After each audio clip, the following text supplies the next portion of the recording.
Hello, my name's Claire Devoe and I'm Head of French here at Sheffield Girls. But I'm here to talk to you today about modern languages A-levels, so French and German and Spanish, because we essentially do the same thing in all those three subjects. I'll start with a few statistics for you. 75%, that is actually the number of people in the world who do not speak English. So the next time someone comes up to you and says, oh, everyone speaks English, it's just not true. And a couple of headlines for you. So there we've got, UK pupils, the worst in Europe for learning foreign languages. And it talks about employers being desperate for students with language skills. And at the same time, you've got languages being in steep decline in the UK at the moment. And maybe Brexit being on the horizon highlights even more how we need subject specialists with languages skills. So the messages there are that having a language will really make you stand out from the crowd in a time when fewer and fewer people are studying languages, and also to highlight the fact that the skills you get from learning a language make you so employable. It's not just about doing a degree in languages and being a linguist, being a languages teacher. You would learn a lot of resilience, risk-taking, communication skills. There's so many things about learning a language that make you a really desirable employee, whatever job you end up doing. So let's look a little bit now at what you would actually study with a modern foreign language A-level. So the themes are as follows. I'll just let you have a look at those on the screen. You'll notice that a lot of those follow directly on from GCSE, and Year 12 is very much a sort of transition year. So for example, we'll talk about family. You've done that at GCSE, but we'll just take it a bit further. And then I'd say in Year 13 we get onto the more meaty subjects where it gets really interesting, and there's loads of culture in there, there's loads of politics, current affairs. And so I'd say if you're the kind of person who would never watch the news or pick up a newspaper, this may not be the subject for you. But if you are interested in how people live and different ways of life, politics, history, then you'd find this really interesting. Alongside that, you will study a film in the target language, obviously, and a book in Year 13. Not as scary as it sounds. We really guide you through it and hold your hand throughout that, and most students would say they really enjoyed the literature. And I think the last couple of slides just go to show how varied a language A-level is. So it will be definitely very different from your other A-level subjects. And also within one subject, you study so many different things that no two lessons are the same. You might be doing something about politics one lesson, and then the next lesson doing the nitty-gritty bits of the language itself, the grammar, linguistic side of it, and then the following lesson you're reading 19th century literature. It is completely varied, and I think that is something that our subject can offer, is the variation. Also, our school doesn't offer film studies as an A-level. Well, why not study a film as part of French or German A-level? Maybe you enjoyed English literature GCSE, but you can't quite fit it into your A-level choices. Maybe do Spanish A-level and read a Spanish book instead. So lots of variation and a lot of difference from other subjects. Here's the boring bit, how it's actually assessed.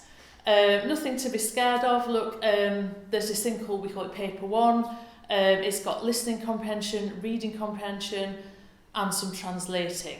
Now, the listening and reading is very much what you're already used to doing at GCSE, except to say that for the listening you have complete control over the track. You do it with headphones on, you can stop, rewind, listen as many times as you want, which is good. So that's Paper 1. Paper 2 is a 2-hour paper where you essentially just write 2 essays, one about the film you studied, one about the book you studied, and you get a choice of question. They're not particularly in-depth. The analysis isn't very deep. It's certainly not even as deep as you would have done at English literature GCSE. These 2 essays are not worth a huge amount in terms of the whole A-level either. So really nothing to worry about with that. And then obviously there's a speaking test. It's split into two parts. So the first part, task 1, is the more spontaneous bit. You're given these stimulus cards, so you get to choose one, and there's a picture and some text and some questions, and you just have to have a chat with the examiner about that card. It only lasts 5 minutes, that bit, and you get 5 minutes before it to prepare. Then the second part is really well prepared, because you'll spend much of year 13 preparing this, and it's like a project on a subject that you're just passionate about. It can be absolutely anything. Again, back to the variation within the subject, you can pick any aspect of French, Spanish or German speaking culture and just go to town with it and find out as much as you want about it, and then the examiner will ask you questions about it. So that's the independent research project, which is part of the speaking test. So what's so special about studying languages here with us? Some of the opportunities, well, leadership opportunities. You could obviously try and become a languages prefect. We're going to be hearing from our lovely prefects at the end of this presentation. Language related studies, so many of our students do go on to study languages at university, but not all. Others may do, say engineering or a scientific degree alongside a language. They might get to have their third year abroad. It just opens up many opportunities. We have lots of competitions and extracurricular things in school for you to get involved in as well. It's worth noting that languages are really important at our school, which sadly is not necessarily the case in other schools anymore. Languages are in decline, so it's a really important part of our curriculum here. Opportunities for Oxbridge as well. We have a full sort of Oxbridge preparation programme and have had success in that in recent years. The sort of support you get, that's really one massive reason to be here at Sheffield Girls for any subject. What that means in languages is you have a dedicated foreign language assistant, which is really not the norm anymore. So having, those of you that already know our assistants, you'll know what that means, but in sixth form you have a very different relationship with the assistant. Alongside your 10 hours of, say, French per fortnight, you have a half-hour slot per week, one-on-one, with Madame Van Schingen, who's our French assistant. And this makes such a difference to your performance throughout the course. You'll know at our school we have a lot of clinics and support, usually in modern languages because we have small classes, that's by appointment, but we're always available to help you when you need it. I have mentioned the Oxbridge preparation. We do have a programme that we put you through to get you ready for that, if that's what you want to do. And Firefly is our school platform, and we have loads of resources, particularly useful in sixth form, I'd say, on Firefly. Trips now, the current situation we're in means that we haven't been doing trips at all. We've none planned in the immediate future, but as soon as things get back to normal, we will be having those up and running. And definitely in sixth form, you get the chance to go to, well, in the past it's been to Palma, if you're studying Spanish, to Berlin, or to Rouen in France. Successes, now talking about results, I just want to say that we are really proud of our results. Most years we get fabulous results. Because we have small classes, it doesn't necessarily mean a lot to talk in terms of statistics, but we like to look at individuals and whether they've achieved their potential. And we've had some very happy stories over the years. Just the results you see there on the screen are 2019 results, because 2020 was a strange year. But yeah, they're the kind of results we get anyway. And finally, we asked some of our students what they like about our language lessons. So this student said they're relaxed, but yet we're learning a lot. You'll find that in all your sixth form subjects. You have a different relationship with your teacher. Lessons are more relaxed, but you actually learn loads. The groups are small, which is an absolutely lovely thing in languages. You'd never have more than, say, 6, 7 in a class. In French at the moment in year 12 there are 4, which is absolutely wonderful. It means you get loads of attention.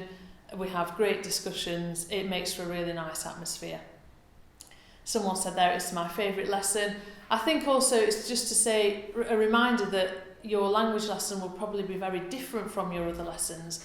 And so If you're a scientist, fabulous, you might have like your 20 hours of science a fortnight, but then going along to your German lesson would just be like a little break. It's different. The lessons are different. Okay, well that's enough from me, and so I just want to finish with letting you watch a couple of videos. Firstly from our languages prefects who want to talk to you briefly about why they like doing A-levels here, and then from some former students who have moved on to other exciting language opportunities. Thank you.